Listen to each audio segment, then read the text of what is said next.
Namaskaram. A very warm welcome to each one of you today for this lovely initiative and an opportunity for us to talk about the saints of India.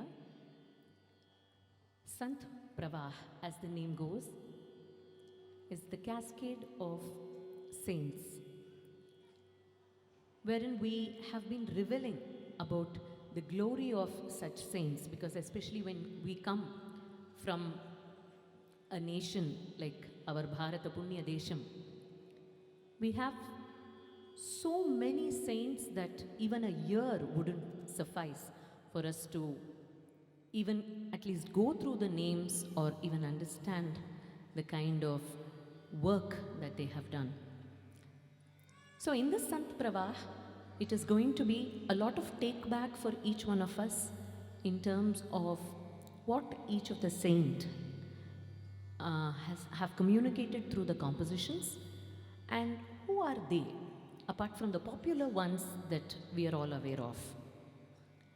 And in this Sant Pravah that we have been doing for the last couple of years, which is initially conceived and conceptualized by Vidwan Shiki and Shashikiran.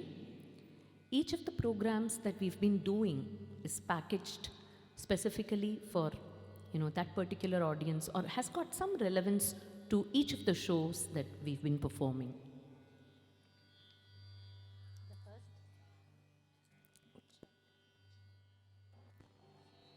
Check. The first composition that we just heard, very popular, the Ganesha Pancharatnam by Adi Shankarar. When it comes to saints of India, we cannot miss our foremost guru Adi Shankarar from the 8th century. We all know how at a very young age he wanted to attain sannyashrama, and despite his mother not wanting him to go, he still created a kind of a game such that the crocodile came and bit his feet and would only release his feet when his mother accepted Adi Shankara to attain sannyashrama. And we all, in fact, in our daily lives and routine, chant so many shlokams and stotras which has been written by Adi Shankara. This the piece that we just sang is the Ganesha Pancharatnam. It's a beautiful concept of Lord Ganesha, where he talks about the 5 jewels.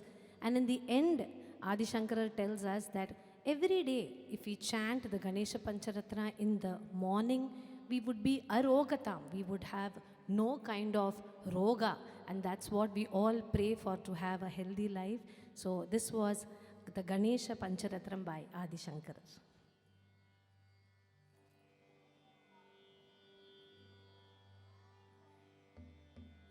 நமச்சிவாய வாழ்க, நமச்சிவாய வாழ்க,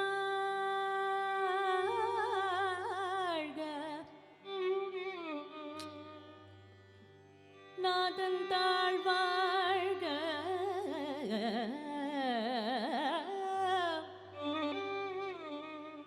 நமச்சிவாய வாழ்க, நாதன் தாழ் வாழ்க, இமை பொழுதும் என் நெஞ்சில் நீங்காதான் தாழ் வாழ்க, நீங்காதான் தாழ் வாழ்க, இமை பொழுதும் என் நெஞ்சில் நீங்காதான் தாழ் வாழ்க, கோகழி காண்டம் கோகழியாண்ட குருமணி தன் தாழ்வாழ்க,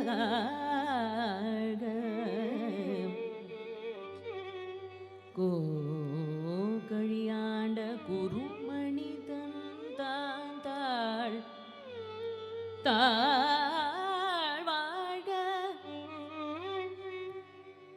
ஆகம மகன்றி அன்னிப்பான் தாழ்வாழ்க,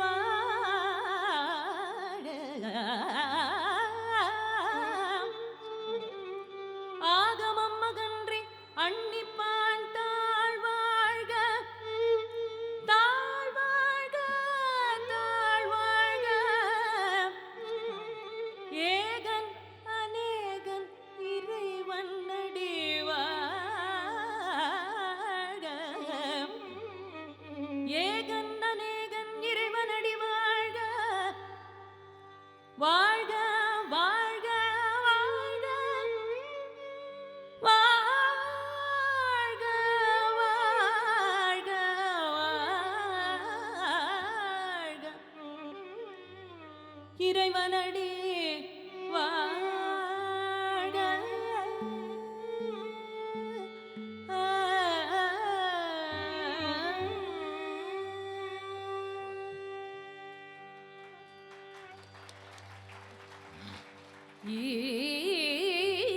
ஈசன் அடி போற்றி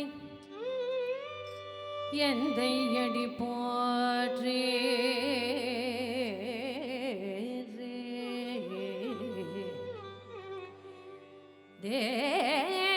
தேசன் அடி போற்றி சிவன் சேவடி அடி போற்றி சிவன் சேவடி சிவன் சேவடி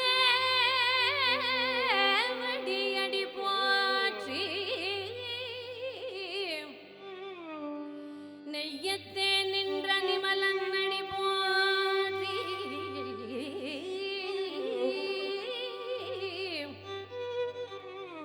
மாயப்பிறப்பு அறுக்கும் மன்னன் அடி போற்றி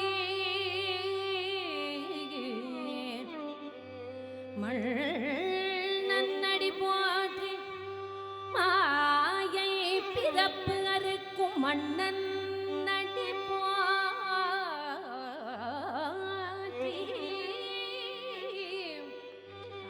சீரா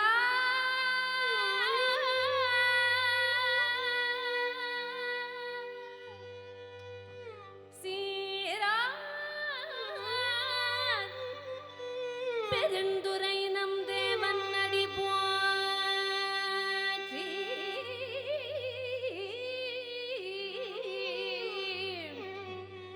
ஆராத இன்பம் அருளும் மலை போற்றி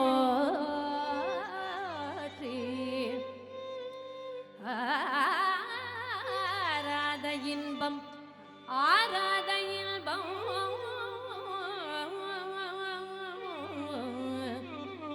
அருளும் மலை போற்றி மலை போற்றி அருளும் மலை போற்றி போற்றி போற்றி போற்றி போற்றி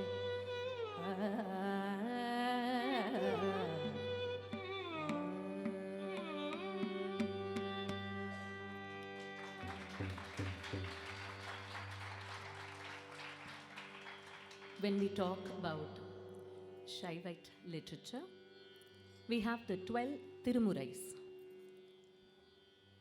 And the 12 Tirumurais have been compiled by one saint, Nambi Anda Nambi, of which Manikavasagar was one of the saints who lived in the 9th century, though the earliest of the Shaivite 63 Nayanmargal, the 63 Nayanmargal, the Shaivite saints, of which the earliest was Karikalammayar, who lived in the 5th century.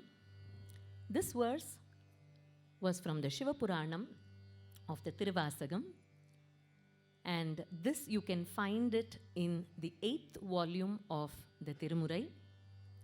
And there is a very interesting story that I would like to share regarding Manikavasagar, where the Pandya Nattu Maharaja, that is the dynasty of Pandya, there we have the Varaguna Pandyan who gave some money, seeing the valorous skills of Manikavasagar, gave some money to Manikavasagar and said, why don't you go and buy some horses? We need it for the dynasty. And on the way, when Manikavasagar was going to buy the horses, he sees a Shaivite and his mind changes. With the money, why should I go buy horses? Why not I build a temple, is what comes to his mind. While the Shaivite whom Manikavasagar actually meets is none other than Shiva himself. So he doesn't buy and goes and builds this temple at Tiruperindurai, where, he goes back to the dynasty, and that Pandya Nattu Maharaja asks, where is the horses? And he is bereft of words, because how could he tell the king that with the money he has actually built a temple at Tiruperindurai? So he immediately, Lord Shiva sends jackals, or you may call it jackals as horses, and over the night, the king realizes that they are all howling, and these are all actually jackal, and he realizes the power of Manikavasakar's bhakti to Shiva. We'll be following up with Thevaram from the 7th century Shaivite Sambandar, who was born in Sirgari and has given us so many of Thevarams. And regarding Sambandar, there is only one thing that we all can recollect, that Shiva and Parvati, of which Parvati herself has given milk to Sambandar when he was 3 years old, and that is when he has composed this composition we'll be presenting, Todudaya Seviyan.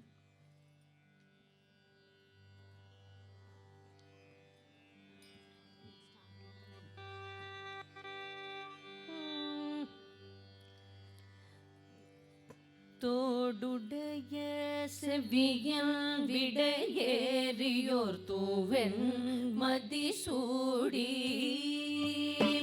தோடுடைய செவியன் விடையேறியோர் தூவென் மதிசூடி தோடுடைய செவியன் விடையேறியோர் தூவென் மதிசூடி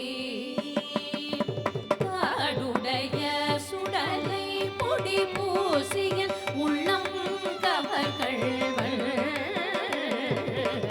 ஆடுடைய சுடலை பொடி பூசியன் உள்ளம் கவர்கள்வள்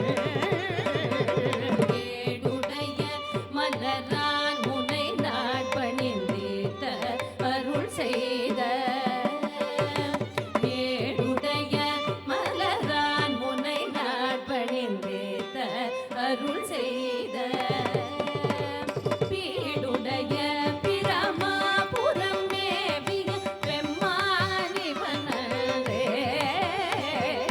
பீடுடைய பிரமாபுரம் மேவிய பெம்மானிவனே அருள் செய்த பெம்மானிவனே அருள் செய்த பெம்மானிவனே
Mama ga ga sa ni ga ga ga ni ga sa ni ba sa பனி திருச்சிற்றம்பலம். நிச பமக ச பமக ச மமக ச கக ச நி ப நி நி ச ச க ச நி ப ப ப நி நி ச ச நி ப ம ப நி ச க ம ப நி ச க ம ப திருச்சிற்றம்பலம்.